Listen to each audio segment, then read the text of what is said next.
Baik, Assalamualaikum warahmatullahi wabarakatuh. Ketemu lagi di channel Kelas Hukum, tempat belajar hukum bersama-sama.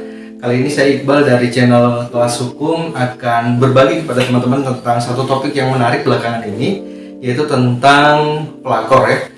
Dengan film yang saat ini sedang booming, yaitu tentang Layangan Putus. Jadi film Layangan Putus ini kan kita sangat akrab sekali dengan beberapa tokoh di dalamnya seperti Aris, kemudian Lydia, setelah itu juga Kinan, yang filmnya tentu mengacak-acak perasaan hati, bahkan mungkin juga menjadi satu kekhawatiran sendiri bagi para bapak-bapak ketika harus keluar rumah dan akhirnya ditanya.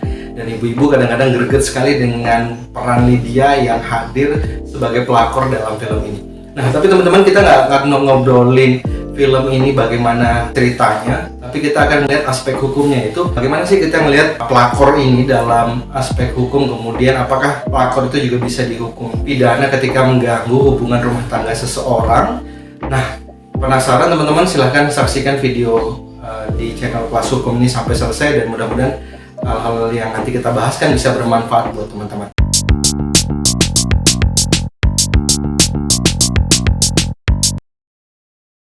Teman-teman sekalian, kalau kita ngobrolin tentang pelakor yang memang sering sekali dalam aktivitas kehidupan kita sehari-hari, terutama biasanya bagi mereka pasangan-pasangan yang sudah berumah tangga dan terikat dalam satu ikatan perkawinan, masalah yang paling sering muncul dalam kehidupan rumah tangga dan menghancurkan ikatan pernikahan atau perkawinan itu adalah hadirnya orang ketiga. Jadi orang ketiga, dan lebih banyak kita sebut sebagai pelakor yang akhirnya menghancurkan hubungan rumah tangga antara pasangan yang sudah mengikatkan dalam ikatan perkawinan itu tadi. Teman-teman sekalian, kalau kita bicara tentang pelakor, maka hal yang ingin kami bahaskan di sini adalah bukan aktivitas yang dilakukan misalnya pasangan teman-teman ya, atau pasangan yang sering kita lihat di luar sana, suami yang mendapati istrinya dengan jalan dengan pria lain, atau misalnya istri yang melihat suaminya jalan dengan wanita lain. Maka aspek hukum yang bisa dilihat dalam hubungan antara pelakor dengan pasangan yang terikat dalam ikatan perkawinan adalah memang yang bisa dihukum adalah ada 3 hal menurut hemat kami. Yang pertama adalah biasanya yang melakukan perzinahan secara umum.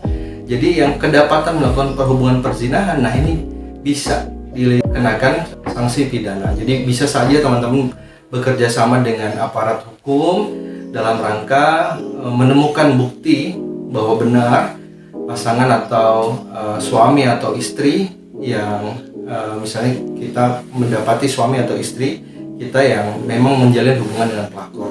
Artinya kalau misalnya kita melihat secara umum, aspek undang-undang tidak memang mengatur bahwa ketika misalnya suami atau istri jalan dengan wanita lain, hanya jalan makan, maka ini belum bisa dikenakan aspek hukum atau kemudian dikenakan sanksi pidana. Tapi beda jika kemudian kita mendapati pasangan kita itu kemudian ada di hotel, kemudian melakukan hubungan perzinahan secara umum. Nah, ini bisa.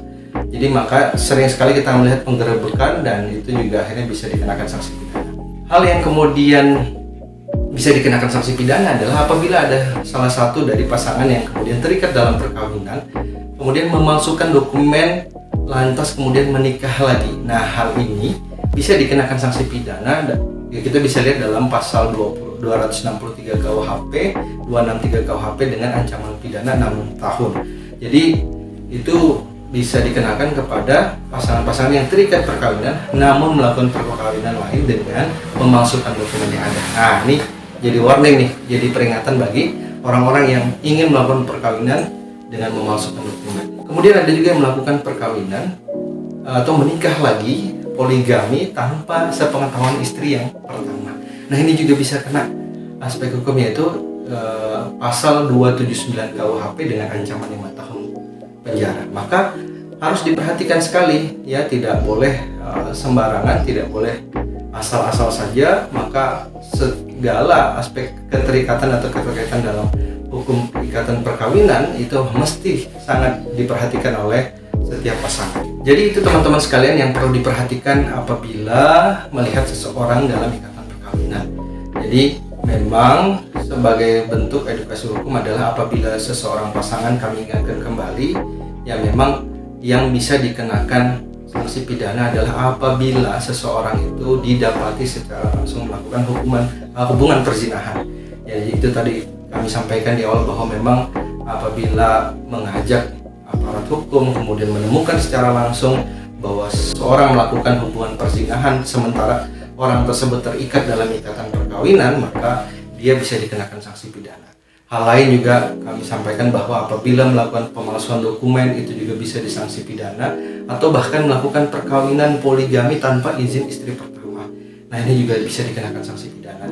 So, teman-teman perhatikan sekali apabila terikat dalam hubungan pernikahan. Mudah-mudahan ini bisa jadi nasihat yang baik. Mudah-mudahan ini juga bisa jadi pengingat agar hubungan perkawinan bisa dijaga.